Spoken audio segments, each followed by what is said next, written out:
İkinci antibiyotik başlamadık. Ne oldu? Ateşi olmadı. Ateşi yok. Öksürük. Tamam, öksürük var. Öksürük olunca ben de antibiyotik Senin burnun tıkanmış. hiç geçmiyor. Kocaman. Canavar gibi. Hadi yap bakalım. Aferin sana, bir tane daha. Aferin, bir daha. Öksürük aslında herkesin farklı olarak algıladığının dışında vücudumuzun bir savunma mekanizmasıdır. Solunum yoluyla aldığımız herhangi bir etkene karşı toz, zerrecik, enfeksiyon gibi veya yabancı cisimlere karşı vücudumuzun savunma sistemidir. Öksürüğün, o yüzden çocuklarda özellikle vurgulamak istediğim, öksürüğün kesilmemesi gerektiğidir. Yani her öksürük kesilmez. Hangi şartlarda hastaneye başvurmamız gerekiyor?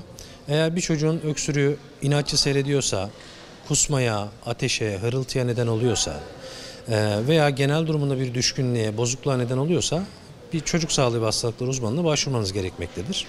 Onun haricinde günlük 10-12 tane öksürük çocuklarda biz normal olarak kabul ederiz. Tabii ki dikkat etmeniz gereken bazı şeyler var. Örneğin gece başlayan öksürükler üst solunum yolu enfeksiyonunu çağrıştırabilir. Bir diğer etken de alerjilerdir.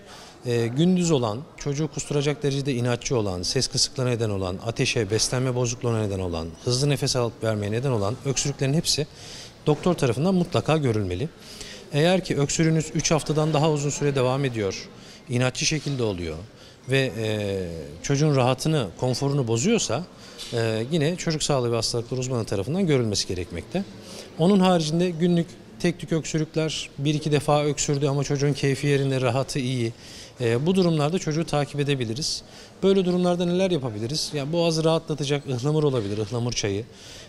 Kesinlikle şeker katmayacağız yalnız. Çünkü şeker yaptığımız çayın kimyasal yapısını bozmakta ve etkisini azaltmakta. 40 derecenin altına kadar soğutarak bal karıştırabiliriz. Sıcak sulara kesinlikle bal karıştırmanızı istemiyoruz. Onun haricinde takviye edici bazı öksürük şuruplarımız var, takviye edici gıdalarımız var. Onlardan önerebiliriz. Evlerde yapılabilecek çok nacizane bir şeyden bahsetmek isterim. Bir tatlı kaşığı bal, taze zencefil rendesi 1 tutam kadar, çok az karabiber, 4-5 damla da limon. Hepsini karıştırıp bir tatlı kaşığı kadar verebilirsiniz. Bu da çocuklarda öksürüğe iyi gelecektir. Tabii bu 1 yaş üzerindeki çocuklar için geçerli. 1 yaşın altındaki çocukları bunu denemeyin. Çünkü bal zaten yasak 1 yaş altında.